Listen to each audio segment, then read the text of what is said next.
Nursing school is challenging for many students, but with the right study and time management strategies, you can stack the deck in your favor. So in this video, I'm going to give you some practical tips on how you can excel in both your assignments as well as your clinical placements in nursing school. So let's get right into it. And for those of you who don't know me, I'm Pawan. I'm a registered nurse based in Sydney, Australia. I graduated at the end of 2017 and I've been working as a registered nurse ever since. Here are some time management strategies that you can use in your nursing degree. The first one is use a planner. Using a planner is something I swear by. This is something that helped me get through nursing degree without missing any important deadlines. Now, it's totally up to you whether you opt to have an electronic version of a planner or a hard copy. I was old school, I went for the hard copy, but it's totally up to you what you feel comfortable with. For electronic version, you can use apps like Google Calendar, or you can even make a table in Apple Notes, or use apps like Notion if you're really creative. It doesn't matter what media you use, but the point is to have a planner before your semester starts. And for those of you who are old school like myself, you can go to Kmart or Officeworks and they have so many planner options available. Some creative ones where you even have your wellness calendar there so you can track your healthy habits and all that. But I would say just stick to like a simple version of it because you don't want a lot of like cluttering around your planner where all your assignments and everything's written down. So have like a straightforward simple planner, and usually they cost less than $10 from Kmart or Officeworks. So try and invest in one from day one. So how do you use a planner? So what you do is at the beginning of your semester, you want to sit down when you have access to all the deadlines and worksheets and things that are due during the semester. You want to sit down with your planner and write down all the due dates on the different dates when they're due. So all your exams, your worksheets, assignments, whatever the thing is, you need to write it down in your planner. Now, I wouldn't make it very cluttery and write down all the details of the assignments. What I used to do is I used to write down how much it weighed. So for example, one assignment weighs 50% of the total grade, which means it's really important. So you want to make sure that you highlight that. So I would definitely put the weightage there, what percentage a certain assignment is worth for. So that way you will know that how much time you need to spend on certain assignments. For something that is only worth 10%, you don't want to spend like weeks and weeks on that assignment, but you want to be spending more time on the exams and worksheets and assignments that are worth like 50% or 45%. So use highlighters to highlight those dates and those percentages on your planner. Having all the due dates on your planner will actually give you an idea of, okay, this is how my semester is going to look like. Is it very busy in the beginning or is it very busy in the middle? You will have sort of an idea so you can plan your life accordingly as well. And that way you can also shuffle your work schedule because most of the nursing students will have some day jobs as well. We all got our bills to pay, so unless you fall into that rare category of where you don't have to work as a nursing student, then that's all good, but most of us do.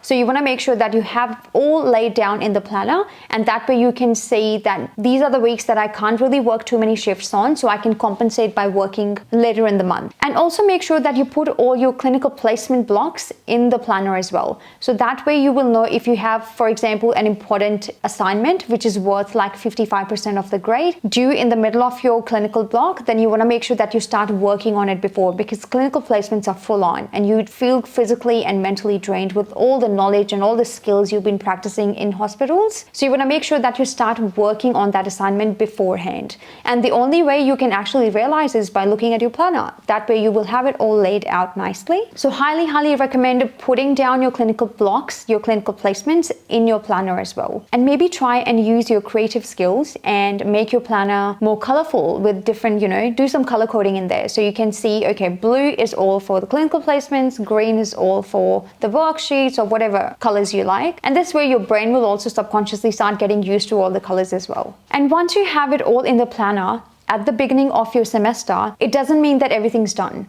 You still need to go and review your planner every few weeks. So every now and then just sit down and see what's due in next couple of weeks. And also, depending on how you're performing in the tasks that you've already completed, you might have to spend more time on the tasks that initially didn't seem that they were that important because they only weighed 5%. But now, because you didn't perform well in the other tasks, you want to spend more time and make sure that you get most out of this task. So try and review your planner every now and then. The next one is break tasks into small steps. Okay, now this is really important. If you're trying to work on, let's say, a very big assignment which is worth 45% of the grade and it's 3,000 word essay, trying to do it all at once can be very overwhelming. So you need to break it up a little. For example, if you're trying to work on a very long assignment, which is like, 3,000 word essay, you want to break it into small subsections and do one section at a time. Or another example is if you're studying for an exam, you want to study one chapter at a time or one set of notes at a time. And completing these tasks in like small sections will actually make you feel like you're accomplishing something. And there are less chances that you will feel burnt out at the end of your study session.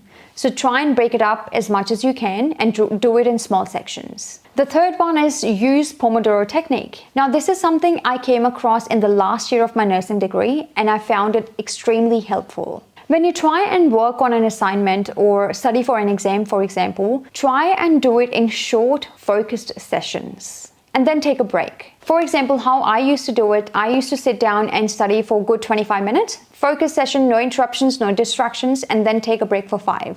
So you can do it 20 to 10 or 25 to 5, whatever works for you initially. And then during that period, you want to make sure that you don't get distracted by anything. You have your phone on focus mode or something rather that can't distract you during that focused study session. And you'll be surprised that you actually get so much done in those small focused sessions compared to if you were trying to do an assignment for 3 hours and you didn't really actually get anything done because you kept getting distracted and you kept, getting up for a glass of water or a cup of coffee. How you can do this is you can set a timer on your phone for 25 minutes. And for those 25 minutes, you won't get distracted. You will just focus on the task at hand for these 25 minutes. No distractions, no interruptions. And after the 25 minutes, the timer will go off and then you take a break for 5 minutes. Then you go around. When you're trying to study for an exam or something, it's very mentally draining. It's actually beneficial if you get up from the chair and then move around a little bit, get the circulation going and get a glass of water or a cup of coffee. But again, this technique only works if you have your phone and other distractions away and you really focus on the task at hand. So look it up and try it out. The next tip is to have some group study sessions. Now, during your nursing degree, you will be given some group assignments as well, where you have to work with other nursing students on a common project. This is sort of a forced way to have a group study session because you all have to work towards this common project. But what I'm trying to say is have some group study sessions outside of that as well, where you can brainstorm some ideas and clear your doubts about some topics that you're not clear about. And it's just a fun way to especially study for exams. I used to do it in my nursing degree as well, where we used to have a few students and like order some pizza and we all study together. But you want to make sure that you stay on topic and these don't turn into like a social event. And you can even try the Pomodoro Technique altogether. I think that would be really fun too. Now, the next tip is be flexible. I know I've been talking about planning everything out and having a planner, putting everything on the planner, right from your assignments, worksheets, exams to your like clinical placements. But there are going to be times in your nursing degree where you feel like it's not going as per your plan or your planner. For example, an assignment might take you a bit longer than you expected, or an emergency situation arises where you don't really have any control over and you have to postpone your study plans, or even if you get sick. Nursing is a long and busy degree and things can change quickly. So it's really important that you stay flexible. But there is one thing that you can do in preparation for these setbacks, which is to have some buffer time in your planner. For example, a typical day in your planner looks like you have classes from 9 a.m. to 1 p.m. and then for 30 minutes you have your lunch break, and then as per your planner you're supposed to be studying from 1:30 till 3:30, and then at 4 p.m. you have your work shift. That's way too jam-packed. You need to have some breaks in between which are not scheduled for anything. That way, you will be able to deal with any emergencies, any setbacks flexibly. But if you have your planner jam-packed, there's no way you can deal with these setbacks. So this is what I meant when I said have some buffer time in your planner, and this is the only thing that you can do in preparation for these setbacks. And having that little break scheduled in your planner can actually give you time to prioritize the tasks at hand. But if something really throws you off your plan, just stay calm and focus on the thing that you need to be doing next. And just remember that it's okay if everything doesn't go perfectly. We can only plan so much. The next step is manage distractions during study sessions. It's pretty straightforward, but I would still like to mention it and put it out there that there are so many distractions these days, like TikTok, Instagram notifications, emails, messages, and whatnot. So what I recommend is putting your phone away, like physically away, if you don't actually need it for your assignments, which I assume you wouldn't because you can use the computer. I recommend having your phone on some focus mode where you have turned off all the notifications for like Instagram, TikTok, and all those distractions, but your loved ones and your family members can still get through in case of emergencies. And I would also recommend putting your phone physically away. If someone needs to reach you, they will call you and you will hear the ring. But otherwise, you don't really need it during your study period. So putting it physically away while you work on your assessments would be really handy. And I know we are not really talking about clinical placements here, but having your phone during your clinical placements on you is a no-go. Always leave your phone in your bag away from you while you're on the ward as a student. There are so many techniques available out there to help you manage your time,